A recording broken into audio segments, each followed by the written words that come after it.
A floresta amazônica é o palco de muitos mistérios de nosso planeta. Uma fonte inesgotável de contos indígenas que nos apresentam criaturas gigantescas, místicas e belas. Esse lugar também é o berço de uma natureza milenar, que evoluiu e moldou um ecossistema plural, inenarrável em beleza e exuberância. Mas em um cenário tão avassalador, existe um arcano que impera dia após dia: a morte. Na vida selvagem, ela é a visitante diária que ceifa a vida tanto de predadores quanto de presas. Mas o que ninguém esperava é que a morte visitasse as bacias amazônicas com um mistério inquietante, subjugando o predador mais fatal desse ecossistema. Isso foi o que ecologistas encontraram.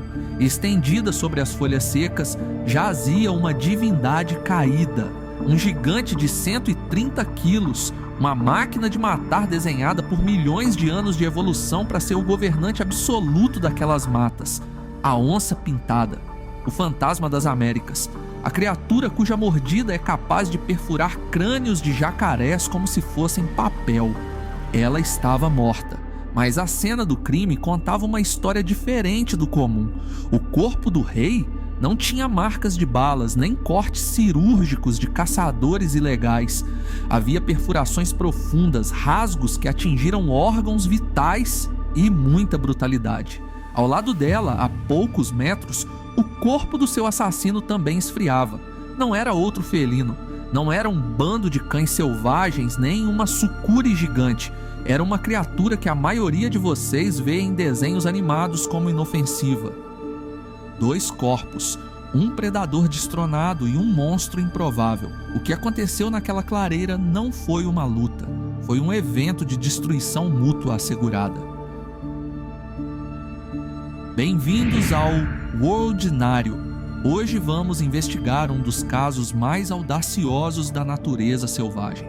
Então clique no like, inscreva-se no canal e antes de descobrir as pistas sobre esse improvável assassino, já comente qual animal da fauna amazônica você acha que seria capaz de subjugar uma onça pintada. Agora, vamos ao vídeo. Antes de dissecarmos os corpos e reconstruirmos essa cena de crime, precisamos entender o peso do cadáver que encontramos. A onça pintada não é apenas um gato grande, ela é o ápice da cadeia alimentar em seu ambiente. Estamos falando de um tanque de guerra camuflado, capaz de arrastar uma vaca de 300 quilos apenas à força do pescoço. Quando os ecologistas que monitoravam a fauna local encontraram a cena inesperada, a confusão foi imediata. A lógica biológica dizia que nada, absolutamente nada naquele ecossistema teria a audácia de enfrentar uma onça adulta no auge de sua força. A primeira hipótese, quase um reflexo, foi culpar a onça parda, também conhecida como puma ou sussuarana, o segundo maior felino do continente. Ele é rápido, se camufla muito bem e é visceral em seus ataques. Talvez ambos estivessem disputando a mesma presa, que seria o corpo abatido ao lado, e o embate não teria terminado bem. Mas a ciência forense da selva não mente. Ao analisarem as carcaças, os especialistas notaram algo perturbador. As marcas de garras de um puma são como navalhas finas, feitas para agarrar e segurar. O que havia no corpo da onça eram buracos maiores, eram perfurações que lembravam golpes. A carne havia sido rasgada com uma força de tração que nenhum felino possui. A direção dos ferimentos indicava que a onça não foi atacada por trás, ela foi atacada de frente. Ela olhou nos olhos do seu assassino enquanto morria. Um puma atacaria por trás ou de cima, diretamente no pescoço. Pumas amazônicos são menores e mais leves do que pumas patagônicos, por exemplo. E por esse motivo, eles não ousariam enfrentar uma onça pintada em seu ápice. E, o mais assustador, relatos semelhantes começaram a surgir dos arquivos esquecidos de pesquisadores de campo. Era raro? Sim, mas não era único. Então quem é o assassino? A resposta estava caída a 2 metros dali. O tamanduá bandeira. Eu sei o que você está pensando. O comedor de formigas? O bicho que não tem dentes? Sim, e é exatamente essa subestimação que torna a realidade tão aterrorizante. O tamanduá-bandeira é talvez a maior fraude visual da evolução. Ele parece gentil, anda devagar com aquele focinho cômico e uma cauda que parece um espanador gigante. Mas por baixo dessa pelagem grossa esconde-se uma arquitetura biológica feita para a guerra. Vamos analisar a anatomia desse serial killer improvável. Ele pode passar dos 2 metros de comprimento. Alguns monstros dessa espécie pesam mais de 50 quilos de puro músculo denso, mas o segredo não está no tamanho, está nas mãos. O tamanduá não tem dentes porque não precisa morder para matar.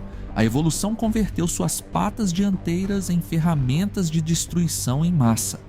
Ele possui garras, ou melhor, sabres de queratina, que podem chegar a 10 centímetros de comprimento.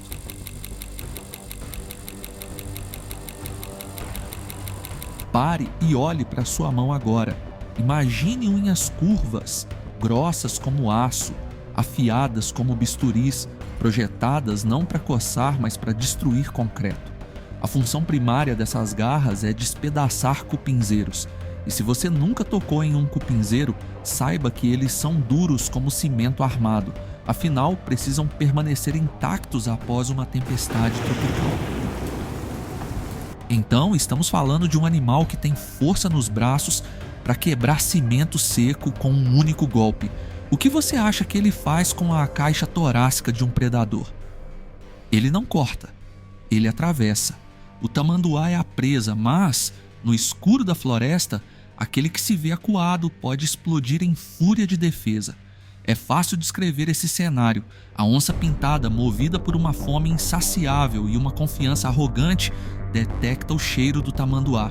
Para ela, aquilo não é um oponente, é um lanche. É proteína fácil e lenta. O predador se aproxima e prepara o bote. Ela espera que a presa corra. O instinto de todo animal é fugir da morte. Mas o tamanduá-bandeira não corre. Ele não tem velocidade para isso e está ciente de sua limitação. Quando o tamanduá percebe que está encurralado, algo assustador acontece. Ele para, vira-se lentamente para o seu agressor e então levanta-se. Ele assume a postura bípede, apoiando-se na cauda musculosa, criando um tripé inabalável, e ainda abre os braços para demonstrar o tamanho máximo de seu corpo e, quem sabe, evitar uma briga. Para um humano desavisado, pode parecer um pedido de abraço, mas na linguagem universal da violência animal, aquilo é uma guarda de combate. Ele está dizendo: veja como sou grande, vá embora, ou se aproxime e encare minhas garras. Nesse momento, a onça deveria recuar, e muitas recuam. Existem registros de onças experientes que olham para aquele abraço e dão meia volta. O risco não compensa, mas a fome é uma conselheira cruel, ou talvez a vilã seja a juventude. Uma onça jovem, inexperiente, cheia de testosterona e arrogância, vê apenas um animal lento em 2 patas. Ela vê uma abertura no peito exposto e ela salta para seu fim, o encontro com o arcano da morte. O erro é fatal. A onça projeta seus 80, 90 quilos no ar, mirando o pescoço do tamanduá. Mas o tamanduá não recua. Ele fecha os braços, o chamado abraço do tamanduá. Não é carinho, é uma prensa hidráulica com facas. As garras, guiadas por um reflexo defensivo milenar, buscam pontos macios. Elas ignoram a pele dura da onça, penetram a musculatura, rasgam artérias, perfuram pulmões e, em casos extremos, atingem o coração. Porém, mesmo sem atingir órgãos vitais, os ferimentos elas são suficientes para causar hemorragias mortais ou infeccionar, levando à morte em poucos dias. Mas, retornando à cena, em meio ao abraço fatal, a onça morde para se defender. Sua mandíbula tritura o ombro ou a cabeça do tamanduá, e mesmo assim, o tamanduá não solta. Essa é a característica mais aterrorizante dessa defesa. Mesmo ferido mortalmente, o espasmo muscular do tamanduá mantém as garras travadas dentro do agressor. É uma armadilha biológica. Se eu morro, você morre comigo. São minutos de uma disputa selvática para ver quem irá se soltar, quem irá sobreviver. Eventualmente a adrenalina cessa, a perda de sangue cobra seu preço. Os movimentos ficam lentos, o rugido vira um suspiro, e ali na escuridão da mata, o predador supremo e a presa pacífica caem juntos, unidos em um emaranhado de pelos e sangue que nem a morte consegue separar imediatamente. É importante frisar, a onça-pintada vence na maioria das vezes. Estudos na região da Serra da Canastra e no Pantanal, regiões brasileiras onde onças-pintadas e tamanduás dividem o mesmo território, mostram que o tamanduá é sim parte significativa da dieta desses felinos.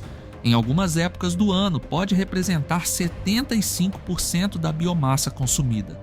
Isso significa que na grande maioria dos casos, a onça é uma assassina eficiente. Ela ataca por trás, quebra a coluna ou esmaga o crânio antes que o tamanduá possa se erguer.